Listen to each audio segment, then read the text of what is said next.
Dapat naka-smile pag nagtatanim. Okay na, protektado na siya sa bagyo. Mamunga ka ng marami. Dulang Ti Ilocano Channel, your kakwentuhan and food adventure channel.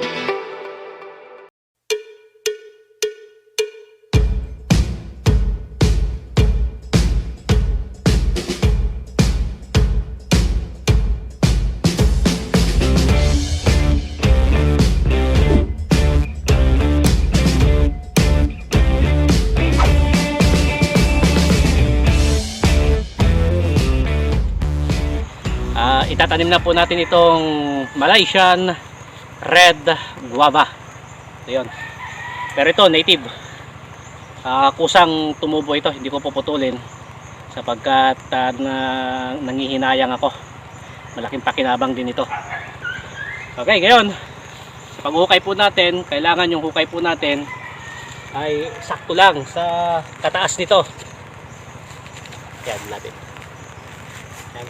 Sakto lang sa kataas, kaya ilalim ng ating hukay yung lupa dito sa pot o polyethylene bag. Okay, simulan na po natin.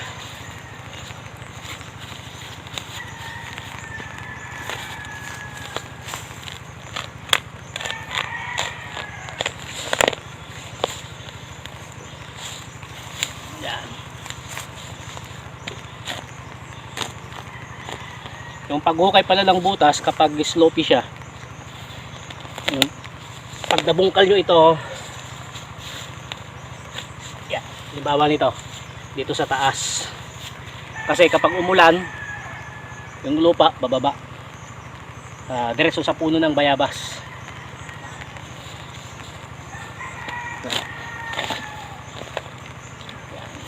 Wag dito ha, wag dito, dito sa taas.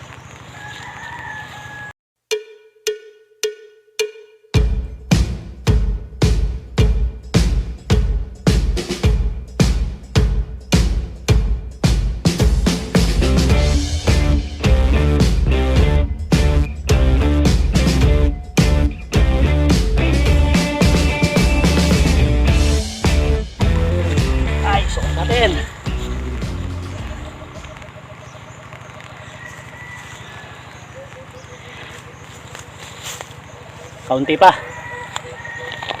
Kaunti pa.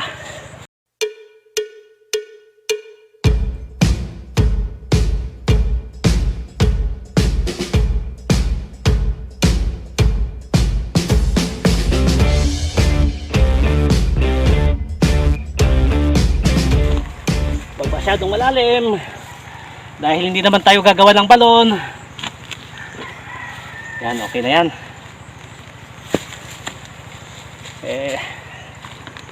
Para sigurado, sukatin uli natin. Oh, yun na. Yan. Bigyan natin ng yung topsoil.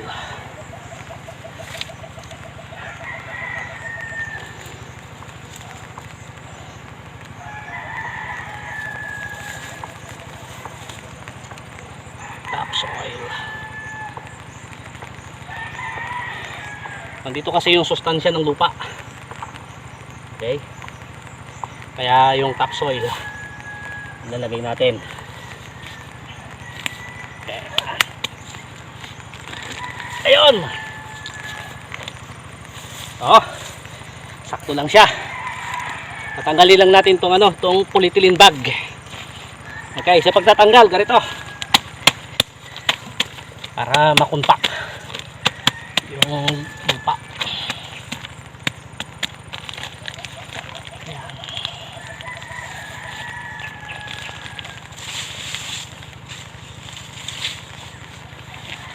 Ayan. Dahan-dahan para hindi ma-stress yung halaman. Na-stress din yung halaman, parang tao din yan. Okay. Dahan-dahan. Focus mo to, Han.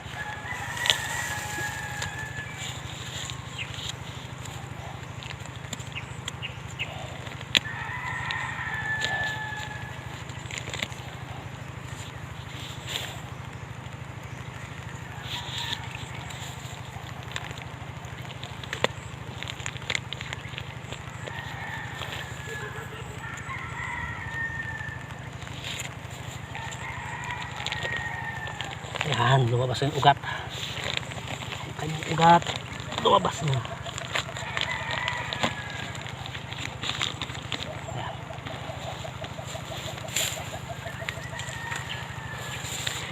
Anaa solution. Tubig sa kayong anaa. Ito yung pampaugat para mas lumusog yung kanyang ugat. Yung buhay ng halaman at kalusugan ng halaman kasalalay din sa malusog na ugat. Pampaugat tong anaa. Okay.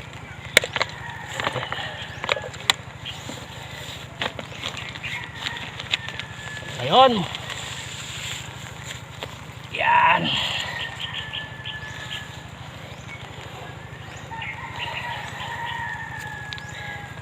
Kapag nagtatanim ako, ang gusto ko yung kanilang talbos, gusto ko nakaharap sa silangan. O, kaharap sa silangan. Yan, harap sa silangan. Okay, karito magtanggal. Op.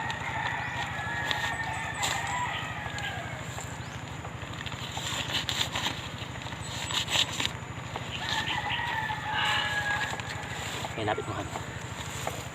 Yan. Okay, kita nyo. Halos hindi na istorbo yung kanyang ugat. Okay. So, ganyan po yung pagtatanim at pagtatanggal po nitong polyethylene bag. Okay, ngayon tatabunan na po natin. Okay, kabay.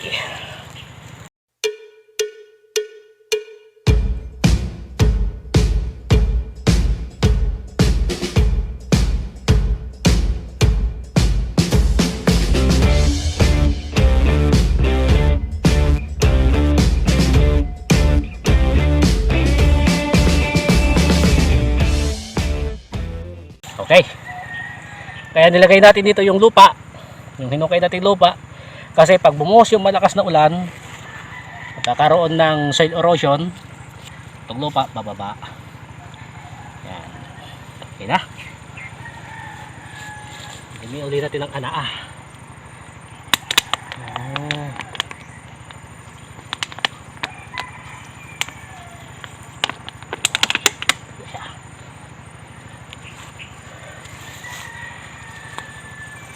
Robo.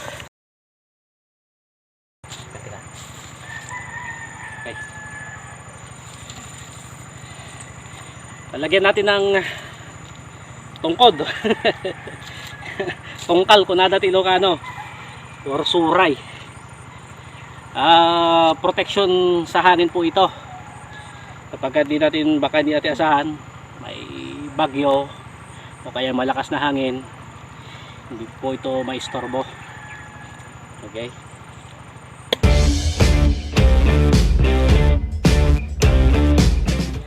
Palian po natin.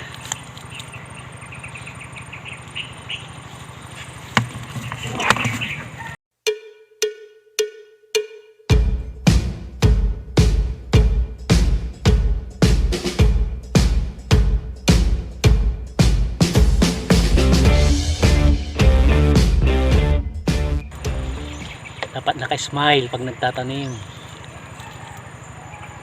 Okay na, protektado na siya sa bagyo. Mamunga ka ng marami. Okay. Galing kami kanina doon sa Lovely's fruit stand. Po tayo po.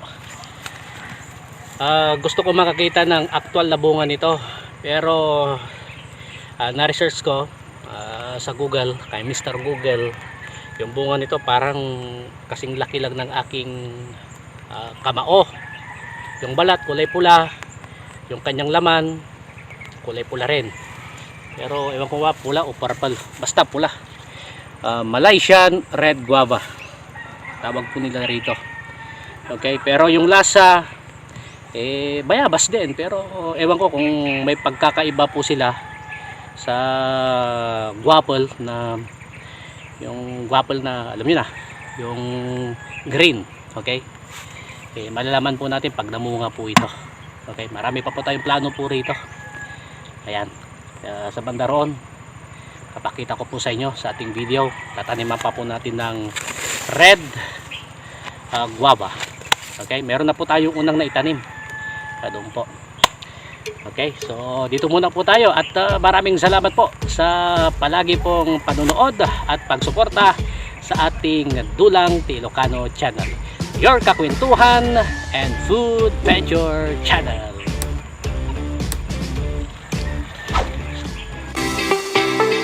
Dulang T. Ilocano channel, your kakwentuhan and food adventure channel.